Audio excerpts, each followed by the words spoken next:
Alhamdulillah Rabbil Alamin. Assalatu wassalamu ala ashrafil anbiya'i wal mursalin. Faqad qala Allah ta'ala fil kalamihil qadim wal furqanil majid. Ba'da a'udhu billahi minash shaitanir rajim. Fadl bismillahir rahmanir rahim.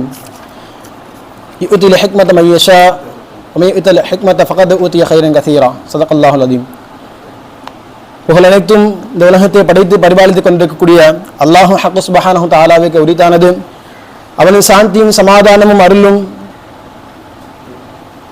நம்ம உயிரிலும் உயிரான உயிரிலும் மேலான முஹம்மது முஸ்தபா ஸல்லல்லாஹு அலைஹி வஸல்லம் மீதும் தாபிஈன்கள் தபா தாபிஈன்கள் நாதாக்கள் ஷுஹதாக்கள் நபியுடைய வழிமுறை முன்மையாக பின்பற்றி வாழ்ந்த சீலைகள் மீதும் உண்டாகட்டுமாக. கண்ணியத்தை கொடுத்தாங்களே, எனக்கு இங்கு கொடுக்கப்பட்ட தலைப்பு மதுஹபுடைய அவசியம்.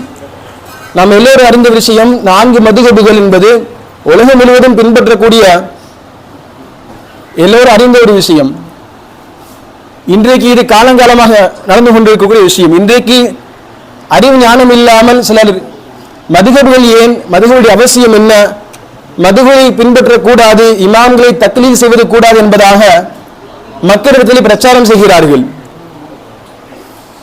கணித குறித்தால் இந்த மதுஹபுடைய அவசியத்தை நாங்கள் விளங்க வேண்டும். தக்லீத் என்றால் என்ன, மதுஹப் என்றால் என்ன, இமாம்களை பின்பற்றுவது என்றால் என்ன என்பதை நாங்கள் விளங்காததன் காரணமாகத்தான் இன்னைக்கு குர்ஆனையும் ஹதீஸையும் தான் பின்பற்ற வேண்டும் என்ற அழகான வார்த்தைகளை கூறி, அழகான சொற்களை கூறி மக்களை மிக எளிதாக வழிகேட்டின் பக்கம் இழுத்து செல்கிறார்கள்.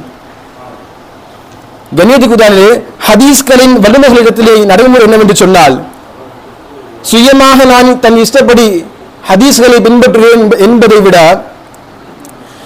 ஹதீஸ் வல்லுநர்கள் மார்க்க ஞானம் உள்ளவர்கள் அந்த குர்ஆன் ஹதீஸை கொண்டு எப்படி அமல் செய்தார்களோ அதை போலவே அதை பின்பற்றி நடப்பதுதான் சிறந்ததும் பலமானதும் என்று இமாம் மாலிக் ரஹ்மத்துல்லாஹி கூறுகிறார்கள்.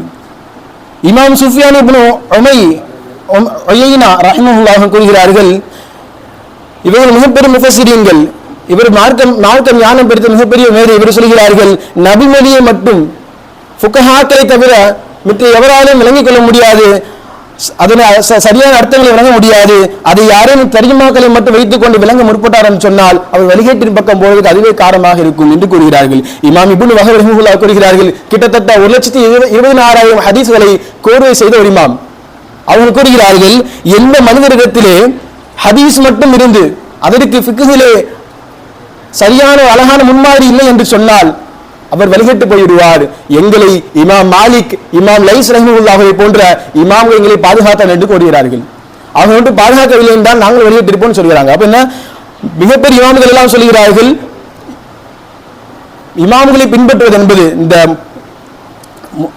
தக்லீத் செய்வது என்பதை பற்றி, மதுவை பின்பற்றுவதை பற்றி அவசியத்தை கூறுகிறார்கள்.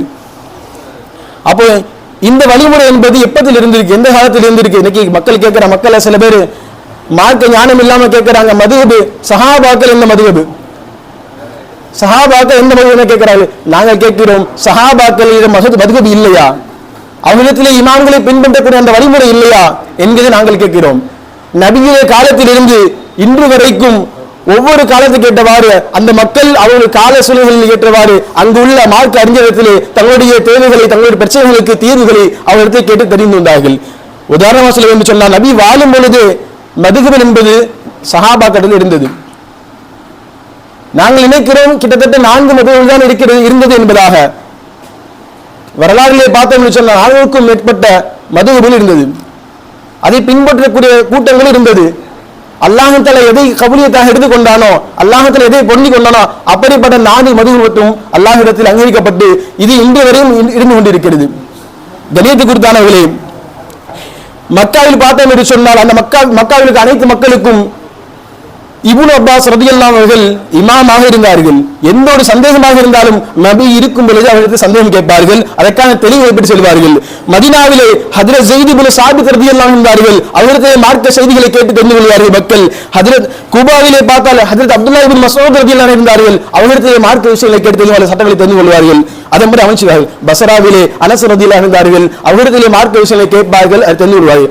இதற்கு பிறகு தாபீன்களுடைய காலம் வருகிறது. அந்த காலத்தில் மக்காவிலே அதா இப்னு ரவாஹா ரஹிமஹுல்லாஹ் இருந்தார்கள், அவர்களுடைய மக்கள் மார்க்க விஷயங்களை கேட்டு தெரிந்து வந்தார்கள். மதீனாவிலே ஸயீத் ரலியல்லாஹு அவங்க இருந்தார்கள், அவர்களுடைய மார்க்க விஷயம் கேட்கப்பட்டது, அது நடக்கப்பட்டது. கூபாவிலே இப்ராஹிம் கை ரஹிமுல்லாஹ் இருந்தார்கள், அவரிடத்தில் கேட்கப்பட்டது. அதே போல பஸ்ராவிலே ஹசன் பஸ்ரி, நம்ம எல்லாம் பிரபலமாக கேள்விப்பட்ட பெரிய ஒரு அறிஞர், மார்க்க அறிஞர் ஹசன் பஸ்ரி ரஹிமுல்லா, அவரிடத்திலே மார்க்க விஷயமாக அனைத்து சட்டங்களும் கேட்கப்படும், அவர்கள் விளக்கம் சொல்லுவார்கள். இதற்கு குர்ஆனில் என்ன சொல்லப்படுகிறது? அல்லாஹ் குர்ஆனிலே கூறுகிறான், யா அய்யுஹல்லதீன ஆமனு அத்தீஉல்லாஹ வ அத்தீஉர் ரசூல வ உலில் அம்ரி மின்கும். இன்னொரு தஆலா சொல்லி காட்டுவான், ஃபஸ்அலு அஹ்ல ذிக்ரி இன் குன்தும் தஅலமூன், நீங்க அறியலையா அறிந்தவர்களிடத்தில் போய் கேட்டுக்கொள்ளுங்கன்னு சொல்றான் அல்லாஹ். மேலும் ஆயத்துல யார் ஈமான் கொண்ட மக்களே, நீங்க அல்லாஹ்வுக்கு கட்டுப்படுங்க, அவன் தூதருக்கு கட்டுப்படுங்க, இன்னும் உல் அம்ரி மின்கும், உங்கள் மீது பொறுப்புதார கூடிய விளக்க ஞான அறிவுள்ள இமாம்கள் ஆலிம்களிடத்தில் நீங்க நினைச்சீங்க கட்டுப்படுங்க சொல்லி அல்லாஹ் குர்ஆன் சொல்றான். இப்ப நாங்க விளங்கிக் கொள்ளணும், இந்த மாதிரி அல்லாஹ் தஆலா குர்ஆன்ல இஜ்மா கியாஸை பத்தி அல்லாஹ் குர்ஆன்ல சொல்றான். நபி உங்க காலத்துல சஹாபாக்கள் இந்த அளவுக்கு சொன்னா, இப்னு அப்பாஸ் ரலியல்லாஹு இடத்துல மார்க்க விஷயங்களை கேட்பாங்க. முஆத் இப்னு ஜபல் ரலியல்லாஹு அன்ஹு நபி ஸல்லல்லாஹு யமன் தேசம் அனுப்புறாங்க. அனுப்பும்போது முஆத் ரலியல்லாஹு அன்ஹு கேட்கறாங்க, முஆத் நீங்கள் யமன் நாட்டுக்கு போன பிறகு அங்குள்ள மக்கள் அவங்களுடைய பிரச்சனைகளுக்கு உங்களுடைய தீர்வு வைக்க நாடினால் நீங்க எதை கொண்டு தீர்வு செய்வீங்க? முஆத் நபி சொல்றாங்க, நபி கிட்ட சொல்றாங்க, யா ரசூலல்லாஹ், அல்லாஹ்வுடைய வேதத்தை கொண்டு என்ன செய்வேன்? மக்களுக்கு தீர்ப்பளிப்பேன். முஆத் அதிலிருந்து உங்களுக்கு எந்த ஒரு அந்த தீர்வுகள் கிடைக்கவில்லை என்ன செய்வீங்க?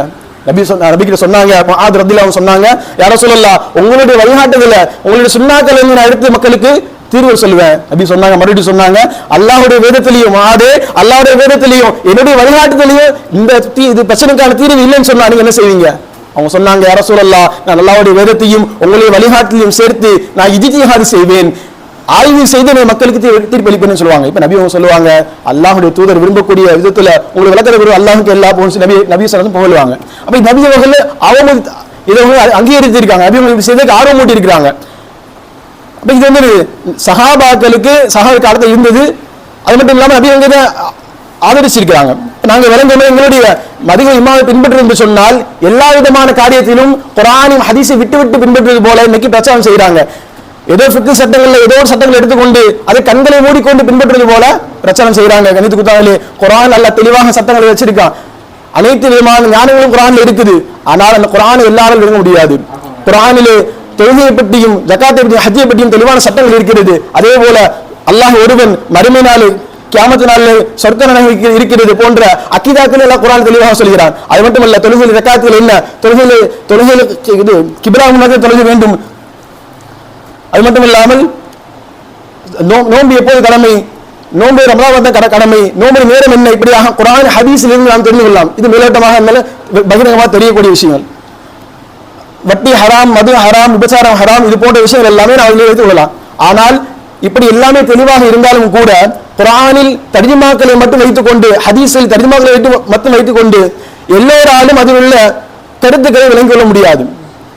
ஒண்ணுமில்ல, நபியோட காலத்துல அரபு மொழியில அல்லாஹ்வுல குர்ஆன் இருக்கிறான். அந்த குர்ஆனுடைய விளக்கம் தெரியாத சில சஹாபாக்கள் சில விஷயங்கள்ல நபியிட்ட கருத்து கேட்டாங்க. இதோடைய அர்த்தம் என்ன கேட்டாங்க? குர்ஆன்ல ஒரு ஆயத்து வருது, அல்லாஹ் சொல்றான், நோன்பு பத்தி சொல்லும் பொழுது, குலு வஷ்ரபு ஹத்தா யதபய்யன லக்குமுல் கைத்துல் அபியது மினல் கைத்தில் அஸ்வதி மினல் ஃபஜ்ர். என்ன செய்யுங்க? சாப்பிடுங்க. எது வரைக்கும் சொன்னா வெள்ளை கயிறு கருப்பு கயிறு வெள்ளை கயிறா மாறு வரைக்கும். அதாவது அல்லாஹ் நேரத்துல கயிறுன்னு சொல்ற ஓமையாக அந்த சஹாபி என்ன பண்ணாங்க? ரெண்டு கயிறு எடுத்து போறாங்க, ஒரு கருப்பு கயிறு வெள்ளை கயிறு எடுத்து கொண்டு தலையில பக்கத்துல படுத்துக்கிட்டாங்க. மறுநாள் பாக்குறாங்க, அந்த கயிறு மாறல. அல்லாஹ் குர்ஆன்ல சொல்லிட்டான் மாறிடும் சொல்லி. இவருக்கு பாக்குறாரு மாறல. கால் நபி வந்து கேட்கறாங்க, யா ரசூலல்லாஹ், இது புகாரில பேசுறது ஹதீஸ். அப்ப நபி கேட்கறாங்க, யா ரசூலல்லாஹ், இந்த மாதிரி நினைச்சீங்க வச்ச கலர் மாறல கேட்பாங்க. நபி அவங்க சொல்லுவாங்க, இது அல்லாஹ் அந்த இடத்துல சபாதல் லைலி, இந்த கயிறுக்கு கருப்பு கயிறுக்கு என்ன விளக்கம் சொன்னா இது வந்து இருள்னு சொல்லி காட்டுறாங்க. அதே மாதிரி பயாது நஹார், அந்த பயாது வெள்ளைங்கிறதுக்கு பகல் என்று பொருள். அதாவது சூரியன் உதயமாகக்கூடிய அந்த நேரத்தை சுபஹ் சாதிக்க சொல்லி காட்டினாங்க. அப்ப என்ன சொன்னா, அந்த அரபுல இறங்கினாலும் கூட சஹாபாக்களுக்கு சில ஆயத்துகளுடைய விளக்கம் தெரியாம இருந்துச்சு, அவருடைய அந்த அதுக்கு ஆயத்துடைய வார்த்தையோட கருத்து என்னன்னு தெரியாம இருந்துச்சு. அப்ப நாங்க இந்த தர்ஜுமாவை எடுத்துக்கொண்டு நாங்களே முயற்சி பண்றோம், அல்லாஹ்வுடைய குர்ஆன் ஹதீஸ் மட்டும் போதும் முடிவு பண்ணணும்னு சொன்னா என்ன பித்னாக்கள் உண்டாகும்? அல்லாஹ் குர்ஆன் சொல்றான், வஅபுது ரப்பக ஹத்தா யஅதிகல் யகீன். அல்லாஹ் இடத்துல உங்களுக்கு உறுதி வர்ற வரைக்கும் நீங்க அல்லாஹ் வணங்குங்க, அல்லாஹ் மேல உறுதி வர்ற வரைக்கும் நீங்க அல்லாஹ் வணங்குங்கன்னு சொல்றான். அப்ப நாங்க என்ன குர்ஆன் எடுத்து பார்த்துட்டு திறந்து பார்த்துட்டு அல்லாஹ்வால எனக்கு எக்கி வந்துருச்சு, நான் அல்லாஹ் நம்ப ஆரம்பிச்சேன், எனக்கு அல்லாஹ் வணங்கமான்னு சொல்ல முடியாது. அல்லாஹ் என்ன சொல்றான், ஹத்தா யத்தியக்கல் யகீன். இந்த இடத்துல யகீன் என்பது மரணம் வரும் வரை நீங்க என்ன செய்யணும், அல்லாஹ் வணங்கி கொண்டு இருக்கணும் சொல்றான் அல்லாஹ். அதே போல வலா தஜஅல் யதைக மக்லூலா, இந்த இடத்துல அல்லாஹ் சொல்றான் உன் கைகளை கழுத்து பக்கம் நெருக்கிக் கொள்ளாதீங்கன்னு சொல்றான். இன்னொரு இடத்துல அல்லாஹ் சொல்றான் அதே ஆயத்துல இந்தக வலா தபசுத்துஹா குல்லல் பஸ்தி, உங்களுக்கு கைகளை மூடிக்கோங்கன்னு சொல்றான் அல்லாஹ். ஒரேடியா பிடிச்சிடாதீங்க, மூடிக்கோங்கன்னு சொல்றான். இப்போ ஒருத்தர் பார்க்கிறாரு ஆயத்தை பார்த்துட்டு, என்னது அல்லாஹ்ல கையை மூட சொல்லிட்டான், நான் மூடிக்கொண்டே இருக்கேன், என்ன எந்த வேலையும் செய்ய முடியாது, எந்த காலையில இருந்து நைட் வரைக்கும் மூடிட்டே இருக்க வேண்டியதான். அப்போ அல்லாஹ் இந்த இடத்துல என்ன சொல்றான், கஞ்சனா இருக்காத, ஓமையாக சொல்ற நேரத்துல கஞ்சனாக இருக்காதீங்க, உங்களுக்கு கையெழுது கழுத்தோட இறுக்கிக்காதீங்க. அல்லாஹ் வந்து மற்றவங்களுக்கு ஏழைங்க வந்தா மிஸ்கின்கள் வந்தா நீங்க உதவி செய்யுங்க, தர்மம் செய்யுங்க சொல்றான். கொடுக்குற விஷயத்துல அப்படியே உடனே மொத்தமா கொடுத்துடாதீங்க, கையை மொத்தமா அடிச்சிடாதீங்க, உங்களோட நிலைமையும் பார்த்துக்கோங்க. வர்ற அந்த தமிழ் சொல்லுவாங்க, பாத்திரத்தை அறிஞ்சு தர்மம் செய்துருவாங்க. வரக்கூடிய இந்த பாத்திரத்தை பார்த்து அவனுக்கு அவனை சொல்லி பார்த்து நம்ம சொல்லி பார்த்துக்கொள்ளணும். அப்ப அது அறியாம இந்த ஆயத்துல வெறும் விலங்கமா பார்த்துட்டு நம்ம விளங்கணும்னு சொன்னா வழிகேட்டு மக்கள் சொல்லும். அதான் சொன்னாங்க, அலிரன் சொல்லி காட்டுவாங்க ஒரு இடத்துல, மக்கள் விளங்காத விஷயத்தை, மக்கள் அறியாத விஷயத்தை என்ன மக்கள் இடத்துல சொல்லாதீங்கன்னு சொல்றாங்க. அப்படி சொன்னா என்னங்க ஆகும், சஹாபி சொல்லி காட்டுறாங்க அதே இடத்துல, அல்லாஹ் அவங்க எதை விளங்கிருக்கா அதை சொல்லுங்க, விளங்காத சொன்னீங்கன்னு சொன்னா அல்லாஹும் ரசூலையும் பொய்ப்பிக்கக்கூடிய நிலைமை உண்டாயிரும் அவங்க கிட்ட. இது நீங்க விரும்புகிறதா கேட்கிறாங்க.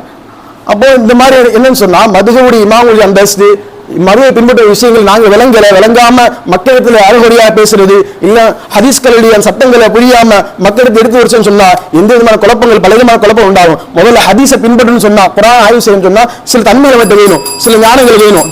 குர்ஆன்ல சில ஆயத்து இருக்கு, நாசிகா இருக்கும், மன்சூகா இருக்கும், முஜ்மல், முஃபஸ்ஸல், முஹ்கம், முத்தசாபிஹ், ஆமா இருக்கும், காசா இருக்கும், முஸ்தருக்கு, முஅவ்வல் போன்ற படித்தரங்கள் இருக்கும்.